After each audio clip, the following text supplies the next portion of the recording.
Hello friends, good morning. I hope सब अच्छे से होंगे और सब अच्छे से प्रिपेयर भी कर रहे होंगे। ये जो वीडियो है ये हमारा इंटरव्यू सेशन का वीडियो नंबर 6 है। तो जैसे कि प्रीवियस 5 वीडियोस है, वैसे ही इस वीडियो में भी मैंने एक एचआर क्वेश्चन और 4 बैंकिंग अवेयरनेस रिलेटेड क्वेश्चंस को डाला हुआ है।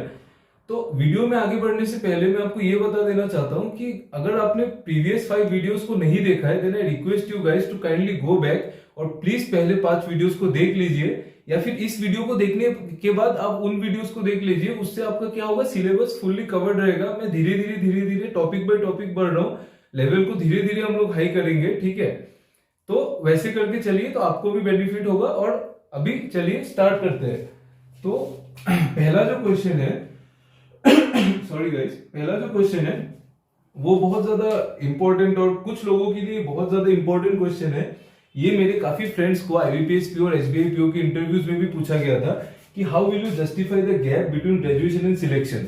ठीक है, देखो इसका 2 तरीके का क्वेश्चन आ सकता है। पहला चीज ये पूछ सकते हैं कि आपका ग्रेजुएशन और सिलेक्शन के बीच, सपोज आप ग्रेजुएट हुए 2018 में, आप इस बार इंटरव्यू दे रहे हो 2023 में, तो वो पूछ सकता है कि आपने 5 साल क्या किया।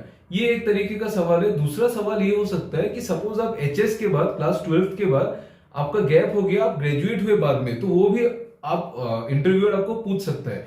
तो ऐसे क्वेश्चंस में ना आपको बिल्कुल भी पैनिक नहीं करना है। You don't have to worry. आपको देखो, पहला चीज ये है कि जो बैंक पीओ जो का जो एग्जाम है, उसका जो एज लिमिट है वो कितना है, 21 to 30 ईयर्स है।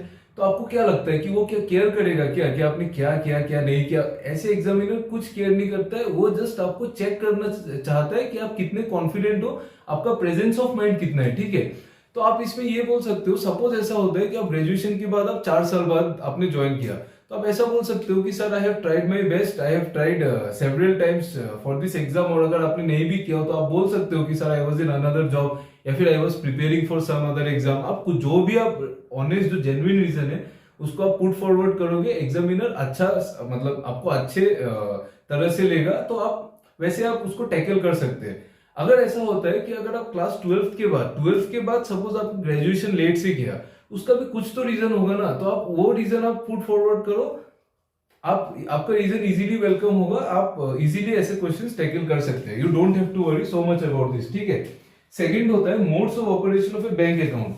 इसका मतलब क्या है कि एक अकाउंट को कैसे ऑपरेट करें। देखो, एक अकाउंट को हम कैसे ऑपरेट कर सकते हैं, या तो हम खुद अकेले कर सकते हैं, या फिर हम किसी के साथ मिलके, अपने मम्मी पापा भाई के साथ मिलके, बहन के साथ मिलके हम कर सकते हैं।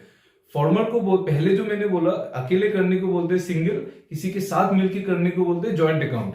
सिंगल में कुछ नहीं है, आप अकेले सब कुछ करोगे। जॉइंट में उसका 4 टाइप होता है। पहला होता है आइदर और सर्वाइवर, ठीक है। आइदर और सर्वाइवर मतलब क्या है कि अगर दोनों जिंदा है तो दोनों में से कोई कर सकता है अकॉर्डिंग टू बैंक नॉर्म्स। दोनों में से एक का डेथ हो गया तो जो बचा है वो अकाउंट को ऑपरेट कर सकता है, और अकाउंट में जो भी सेविंग्स एक्यूमुलेट हुए, जो भी इंटरेस्ट एक्यूमुलेट हुआ, वो क्लेम कर सकता है। First thing. सेकंड होता है फॉर्मर और सर्वाइवर। फॉर्मर और सर्वाइवर क्या होता है, 2 लोगों के केस में सपोज ऐसा होता है कि मैं और आप है, ठीक है। सपोज मैंने फॉर्मर में सिग्नेचर कर रखा है, तो मैं उसको ऑपरेट कर सकता हूं। आई मीन जो पैसे निकाल सकता हूं, जो ट्रांजेक्शन, कैश डिपॉजिट वगैरह जो भी है। अगर ऐसा होता है कि मैं और आप है, सपोज मैं मर गया, सपोज मैं आई एम डेड नाउ, तो आप जो है, तो जो सर्वाइवर है वो कर सकते हैं। तो 2 चीज है, जिसने फॉर्मर है, जो पहले जिसने सिग्नेचर किया फॉर्मर में, जिसने सिग्नेचर किया वो ऑपरेट कर सकता है, या फिर अगर दोनों में से एक का डेथ हो जाता है तो जो बचा हुआ है वो कर सकता है। ये होता है फॉर्मर और सर्वाइवर। सिमिलरली होता है लेटर और सर्वाइवर। इसमें मैं ज्यादा डीप नहीं घुसूंगा, सेम है। फॉर्मर में क्या होता है, फॉर्मर में जो साइन करता है वो ऑपरेट कर सकते हैं। लेटर और सर्वाइवर में जो लेटर में, जो सेकंड पार्ट में जो सिग्नेचर करता है वो कर सकता है। अगर दोनों में से एक का डेथ हो जाता है तो जो बचा रहता है वो कर सकता है। सिंपल, ठीक है। ये हो गया लेटर और सर्वाइवर। लास्ट है, अगर सपोज 3 से 4 लोग हैं तो उसमें एक होता है एनीवन और सर्वाइवर। ठीक है, एग्जांपल देता हूं। सपोज होता है कि ए बी सी 3 लोगों ने मिलकर अकाउंट ओपन किया, तो उसमें क्या होगा कि सपोज ए बी सी में से सपोज सी का डेथ हो जाता है, तो ए और बी आपस में डिसाइड करेंगे बैंक के साथ कि कौन ऑपरेट कर सकता है। अगर ऐसा होता है कि बी और सी दोनों का डेथ हो गया तो ए कर सकता है। तो एनीवन और सर्वाइवर तीनों जिंदा है, तो वो लोग आपस में डिसाइड करेंगे बैंक के नॉर्म्स के हिसाब से कि कौन कर सकता है। सिंपल एज दैट, ठीक है। थर्ड होता है नेक्स्ट क्वेश्चन हमारा जो है ये भी बहुत ज्यादा इंपॉर्टेंट क्वेश्चन है, ये भी काफी टाइम्स इंटरव्यू में पूछा जाता है कि सरसाई क्या है और सरसाई का फंक्शन क्या है। देखो, पहले सरसाई क्या है समझने से पहले ये जान लो कि सरसाई का फुल फॉर्म क्या है, क्योंकि ये बहुत बड़ा फुल फॉर्म है, याद रखना टफ है, तो आप ध्यान से सुन लो, मैं आपको बोल रहा हूँ। सरसाई का फुल फॉर्म है central registry of securitisation, asset reconstruction and security interest of India. आपको स्क्रीन पे भी मिल रही है full form, central registry of securitisation, asset reconstruction and security interest of India. मैं अभी भूल जाता हूँ बहुत बार ये। तो सरसाई क्या होता है, सरसाई का काम क्या है? देखो, पहले के दिन में क्या होता था ना कि लोग क्या करते थे, सपोज आप एक लोन लेने को जा रहे हो बैंक से, आप उस लोन के अगेंस्ट में आप सपोज अपना घर गिरवी रख रहे हो। पहले लोग क्या करते थे कि सेम घर को गिरवी दो अलग अलग बैंक में रख के दो अलग अलग लोन्स अवेल करते थे, ठीक है। ये एक फ्रॉड है।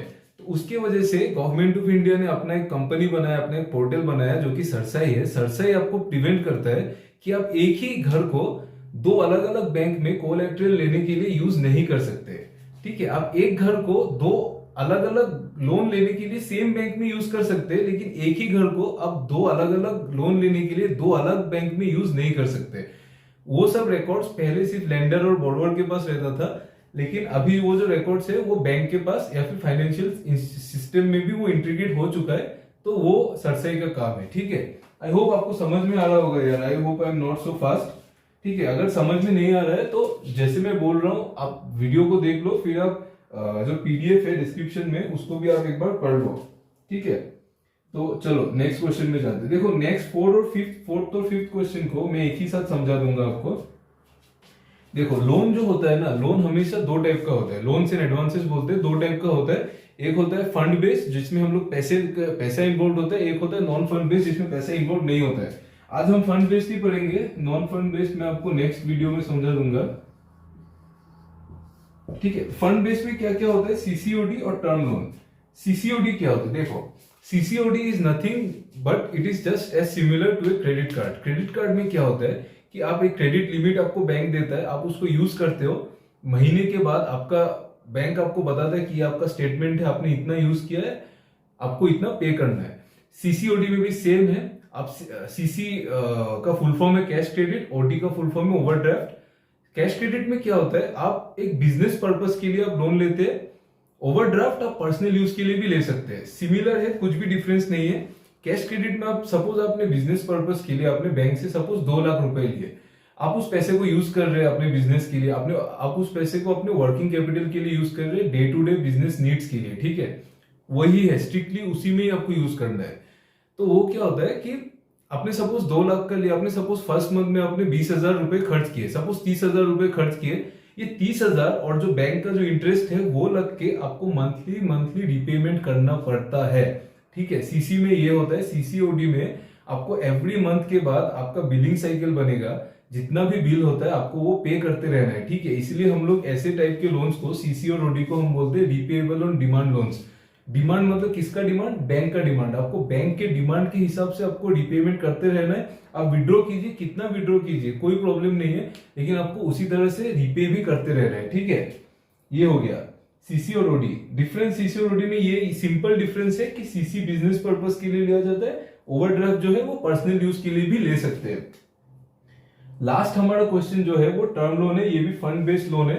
टर्म लोन क्या होता है? टर्म लोन शायद आपको पता ही होगा। टर्म लोन, सपोज मैंने एक घर बनाने के लिए एक लोन लिया, 4 साल का लोन लिया, तो मुझे क्या करना है कि उस लोन को ईएमआई में दे दे के मुझे वो लोन 4 साल में ही क्लोज करना है, ठीक है। ऐसा नहीं होगा कि मैं 5 साल ले लूं उसके लिए, ऐसा नहीं है। सीसी का है, आपको महीने पर भरना तो है, लेकिन आप 4-5 साल जितना भी टाइम लो आप उसको क्लोज कर सकते हैं। लेकिन टर्म लोन जो है उसको आपको वो स्पेसिफाइड जो लोन पीरियड है उसमें ही क्लोज करना होता है, ठीक है। ये डिफरेंस होता है सीसी और ओडी में और टर्म लोन में, ठीक है। आप, आई होप आपको टर्म लोन समझ में आ गया होगा ना। टर्म लोन कुछ भी नहीं है यार, बहुत बड़ा आपने लोन ले लिया, आपको एक टाइम मिलता है, उसके बाद आप रिपेमेंट शुरू करते रहो, रिपेमेंट करते रहो, जितना टाइम है उसमें बंद कर दो। सीसीओडी में आप एवरी मंथली भरते रहो। आप सीसीओडी का टाइम को एक्सटेंड कर सकते हैं, टर्म लोन के टाइम को एक्सटेंड नहीं कर सकते, यानी कि टर्म लोन रिपेएबल ऑन डिमांड नहीं है, सीसीओडी रिपेएबल ऑन डिमांड है। तो यही था आज के वीडियो के लिए, आज के इंटरव्यू सेशन के लिए।